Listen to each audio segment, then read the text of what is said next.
अस्सलाम वालेकुम। आप देख रहे हैं पाकिस्तान एट 7 और मैं हूं नाजिया अशर। हमारे आज के प्रोग्राम की टॉप स्टोरीज ये हैं। कोई बहाना नहीं चलेगा, मर्दमशुमारी का वादा निभाना पड़ेगा। सुप्रीम कोर्ट ने हुक्म जारी कर दिया। अगली समाअत पर अदालत में शेड्यूल आएगा या फिर वजीर आजम।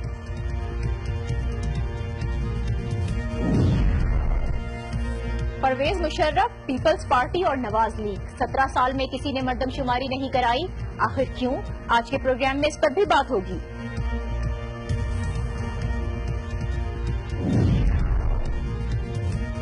और अमरीकी नौमुंतखब सदर डोनाल्ड ट्रंप की गैर मुतवक्की मेहरबानियां, वजीर आजम नवाज शरीफ से टेलीफोनिक गुफ्तगू में जबान से फूल बरसाते रहे, अनोखी प्रेस रिलीज को तनकीद का सामना। इंतजामिया, अदलिया, मुकन्नना और मीडिया, ये रियासत के 4 सुतून हैं जिसमें सबसे ज्यादा अहम इंतजामिया होती है। लेकिन बदकिस्मती से हमारे यहाँ पाकिस्तान में ये सबसे अहम सुतून अपनी जिम्मेदारी निभाने में कामयाब ना हो सका, अपना आईनी किरदार पूरी तरह से अदा न कर सका, जिसकी वजह से अदलिया को बार बार मदाखलत करना पड़ती है। अदालती अहकामात पर बल्दियाती इलेक्शन और अब सुप्रीम कोर्ट का मर्दमशुमारी कराने का हुक्म, ये 2 केसेस इसकी खुली मिसाल हैं। वक्त पर बल्दियाती इलेक्शन कराना और बर वक्त मर्दमशुमारी, ये दोनों ही इंतजामिया की आईनी जिम्मेदारी थी जिसे हुकूमत ने नहीं निभाया। 17 साल से पाकिस्तान में मर्दमशुमारी नहीं कराई गई। अगर तारीख उठाकर देखें तो आखिरी बार मर्दमशुमारी 1998 में कराई गई थी, जिसके मुताबिक पाकिस्तान की आबादी 13 करोड़ है। उसके बाद से अब तक मुल्क अंदाजों पर ही चल रहा है। आबादी के अंदाजे लगाए जाते हैं और प्लानिंग होती है जो किसी सूरत काबिल कबूल नहीं। यही वजह है कि इस केस में सुप्रीम कोर्ट के आज के रिमार्क्स बहुत सख्त हैं। चीफ जस्टिस अनवर जहीर जमाली ने कहा है कि बगैर मर्दमशुमारी के इंतखाबात अवाम के साथ मजाक हैं। मुल्क की पॉलिसियां हवा में बन रही हैं और अवाम की तादाद किसी को मालूम ही नहीं है। कौमी मामले पर कोई सियासी जमात अदालत में नहीं आई। हुकूमत 15 मार्च से 15 मई के दरमियान अब मर्दमशुमारी को मुकम्मल कराए। सुप्रीम कोर्ट का हुक्म साफ है, वाज़ेह है। अदालत इस बार कोई बहाना बर्दाश्त नहीं करने वाली। हुकूमत को मर्दमशुमारी कराना ही होगी और ये बहुत खुश आइंद फैसला है। लेकिन सवाल ये है कि 17 साल में किसी भी हुकूमत ने मर्दमशुमारी क्यों नहीं कराई है? सियासी हो या फौजी हुकूमतें मर्दमशुमारी से क्यों कतराती रहीं? क्यों बहाने बनाकर मर्दमशुमारी को आगे बढ़ाया जाता रहा और इस सब के पीछे लॉजिक है क्या?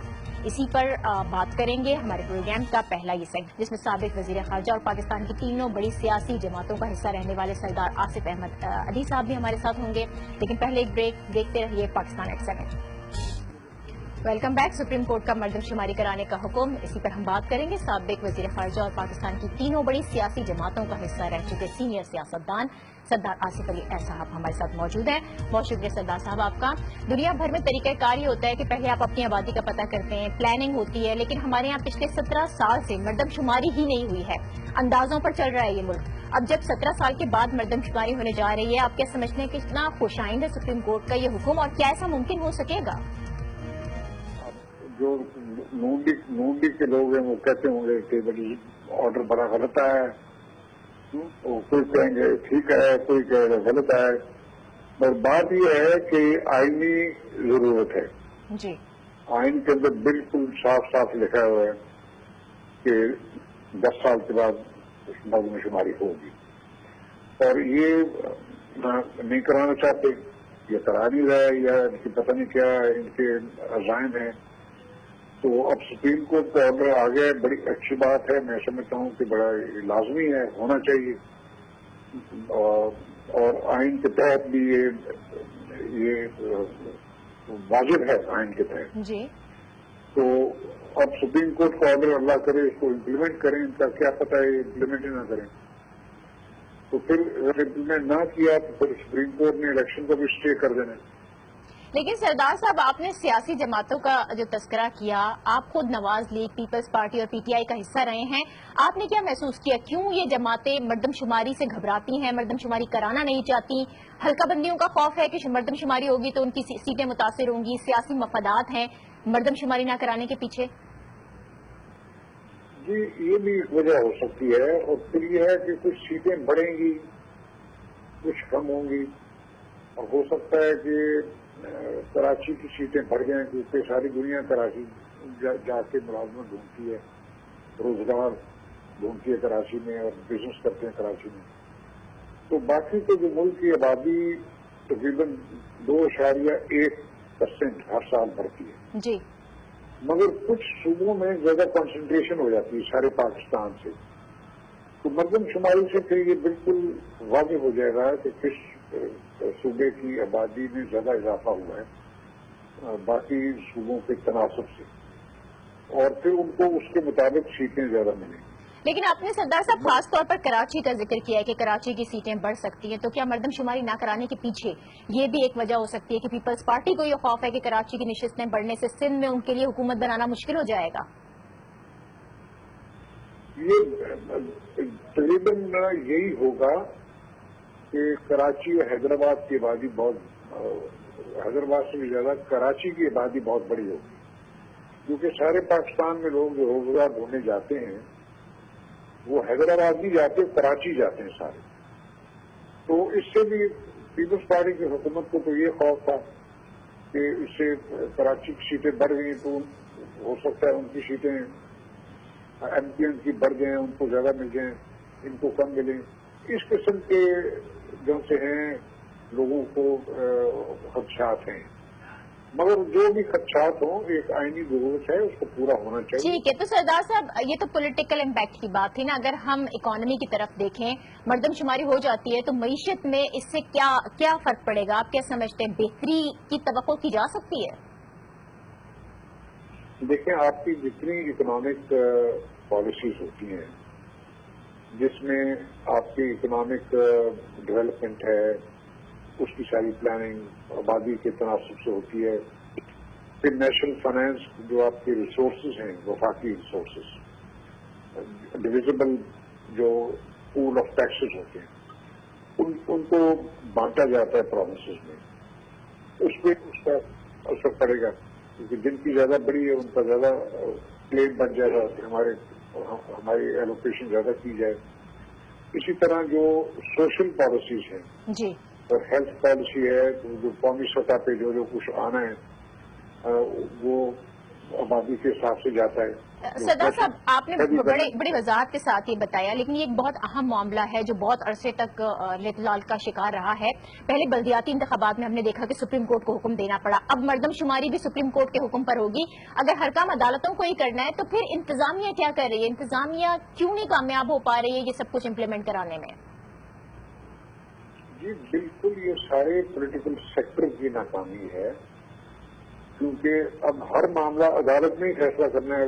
اگر اب اکاؤنٹیبلٹی ہو رہی ہے تو وہ بھی نیب نہیں کر رہی، وہ بھی سپریم کورٹ کا 5 ممبر بینچ کر رہا ہے. پاناما کیس یعنی 6 قوانین 6 اداروں کے پاس موجود ہیں جن کے تحت ان کو نہ ہی صرف اختیار دیا گیا ہے بلکہ ان پہ یہ لازم ہے کہ وہ ایکشن لے.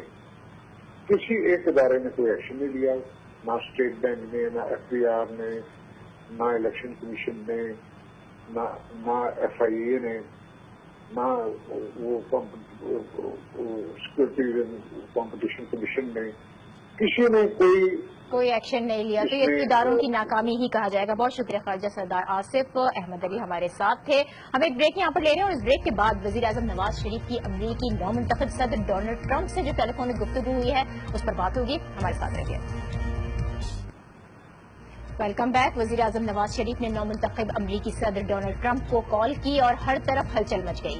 پاکستانی میڈیا میں تجزیے دیے جانے لگے. ڈونلڈ ٹرمپ کے تنازعات کے حل میں کردار ادا کرنے کی بیان پر باتیں بھی ہوئیں اور اسے اہم ڈیولپمنٹ قرار دیا جانے لگا. اچانک سب کو ٹرمپ کی منفی شخصیت مثبت نظر آنے لگی اور یوں لگنے لگا کہ ٹرمپ آئے گا اور پاکستان کا بھاگ کھل جائے گا. اپوزیشن کو بھی تشویش ہونے لگی کہ کہیں ٹرمپ میاں صاحب کو پیناما اسکینڈل سے بچا کر نہ لے جائے. اسی لیے عمران خان نے ٹویٹ کر کے واضح کیا کہ ٹرمپ بھی وزیر اعظم کو پیناما اسکینڈل سے نہیں بچا سکتے، چاہے وہ پاکستان ہی کیوں نہ آ جائیں. اس تمام صورتحال پر ہم بات ضرور کریں گے، لیکن پہلے یہ دیکھتے ہیں کہ وہ پریس ریلیز کیا کہتی ہے جو وزیر اعظم ہاؤس سے اس اہم ٹیلی فونک گفتگو کے بعد جاری کی گئی. اس پریس ریلیز کا متن ملاحظہ کیجیے. وزیر اعظم نے امریکی نومنتخب صدر کو کال کی اور انہیں انتخابات میں کامیابی پر مبارکباد دی، جس پر صدر ٹرمپ نے کہا کہ وزیر اعظم نواز شریف آپ بہت اچھی ریپوٹیشن کے مالک ہیں، آپ بہترین شخصیت ہیں، آپ نے زبردست کام کیا جو ہر طرف نظر آ رہا ہے. یہ تمام جملے ट्रंप वजीर आजम नवाज शरीफ से कह रहे हैं, मैं आपसे जल्द मुलाकात का ख्वाहिशमंद हूँ। आपसे बात करके ऐसा लगा कि जैसे मैं किसी ऐसे शख्स से बात कर रहा हूँ जिसे मैं बहुत अरसे से जानता हूँ। आपका मुल्क जबरदस्त है जहाँ बेशुमार अपॉर्चुनिटीज मौजूद हैं। पाकिस्तानी दुनिया की ज़हीन तरीन कौम है। वो तनाज़ात के हल के लिए हर मुमकिन किरदार अदा करने को तैयार हैं। ये उनके लिए एजाज़ होगा और वो इस पर खुसूसी तवज्जो देंगे। 20 जनवरी को सदारती ऑफिस संभालने से पहले भी वजीर आजम नवाज शरीफ जब चाहें उन्हें फोन कर सकते हैं। वजीर आजम नवाज शरीफ की जानिब से दौरे पाकिस्तान की दावत पर डोनाल्ड ट्रंप ने कहा कि वो शानदार मुल्क के बेहतरीन लोगों से मिलना और खूबसूरत मकामात का दौरा करना पसंद करेंगे। उन्होंने दरख्वास्त की कि वो तमाम पाकिस्तानियों को पैगाम दें कि वो जबरदस्त लोग हैं और जितने भी पाकिस्तानियों को वो जानते हैं वो गैर मामूली हैं। ये तो थी वो प्रेस रिलीज जो वजीर आजम हाउस ने 2 सरबराहान मुमलिकत की टेलीफोनिक गुफ्तगू के बाद जारी की, और इस प्रेस रिलीज में कहे गए अल्फाज की डोनाल्ड ट्रंप की जानिब से तस्दीक या फिर तरदीद नहीं की गई। अलबत्ता इस प्रेस रिलीज को अगर गौर से देखें तो इसमें सिर्फ एक वजीर आजम यानी कि नवाज शरीफ के जुमले के बाद बाकी तमाम ट्रंप का जिक्र है, जिस पर अमरीकी मीडिया ने एतराज उठाया है। वॉशिंगटन पोस्ट ने यही बात पॉइंट आउट की है और इसे अनोखी प्रेस रिलीज करार दिया है। न्यूयॉर्क टाइम्स ने इसे पाकिस्तान की सिफारती हिकमत अमली लिखा है, लेकिन CNN ने इसे डिप्लोमेटिक प्रोटोकॉल की खिलाफ वर्जी करार दिया और सवाल ये उठाया है कि क्या सिफारती मामलात पर बात करने का ये तरीका होता है। इसी सवाल का आज के सेगमेंट में हम जवाब जानेंगे और हमें ज्वाइन कर रहे हैं ब्यूरो चीफ सौगत पराचा। बहुत शुक्रिया पराचा साहब आपका। वजीर आजम और ट्रंप की जितनी भी गुफ्तगू है जाती हैसियत पर मबनी नजर आ रही है, एक दूसरे की तारीफ की गई है। आप क्या समझते हैं, आमतौर पर जब 2 सरबराहान मुमलिकत बात करते हैं तो प्रेस रिलीज का तरीकाकार यही होता है या ये वाकई कोई अनोखी प्रेस रिलीज है जो जारी की गई है? देखिए, अभी तो 2 सरबराहान की बातचीत नहीं है। वजीर आजम मियां नवाज शरीफ तो एक्ट कर रहे हैं, वो फंक्शनल वजीर आजम है, लेकिन ट्रंप अभी इलेक्ट है लेकिन उसने अपना काम शुरू नहीं किया। और बुनियादी तौर पर ये टेलीफोनिक कॉल कोई किसी पॉलिसी मैटर्स के लिए नहीं थी, बल्कि ट्रंप चूंकि जीता है तो वजीर आजम नवाज शरीफ ने बेहतर समझा कि उसको टेलीफोन किया जाए और उसको मुबारकबाद दी जाए। पहले भी पैगाम मुबारकबाद का भेज चुके हैं जब 8 नवंबर के बाद वो जीता था, लेकिन ये चूंकि गुफ्तगू हो रही थी और ऐसी गुफ्तगू में जिसमें प्लेजेंट्रीज एक्सचेंज की जाती हैं, कर्टसीज एक्सचेंज की जाती हैं, ट्रंप ने अपनी तरफ से बढ़ के गुफ्तगू की। ट्रंप जो इंप्रेशन है ट्रंप के बारे में कि ब्रोकन सेंटेंसेस में वो बात करता है, ब्रोकन सेंटेंसेस में वो बात की, उसके ज़हन में एक बैकग्राउंड होगा पाकिस्तान का, बैकग्राउंड है पाकिस्तान का। पाकिस्तान एक आम मुल्क नहीं है कि जिसके बारे में कोई ना जानता हो। ट्रंप को ज़ाहिर है ब्रीफिंग मिली होंगी। फिर आपको मालूम है साजिद तारड़ नामी एक शख्स ट्रंप की कैंपेन का भी वो मेंबर रहा और वो पाकिस्तान से है, तो पाकिस्तान के बारे में ट्रंप को मालूम है।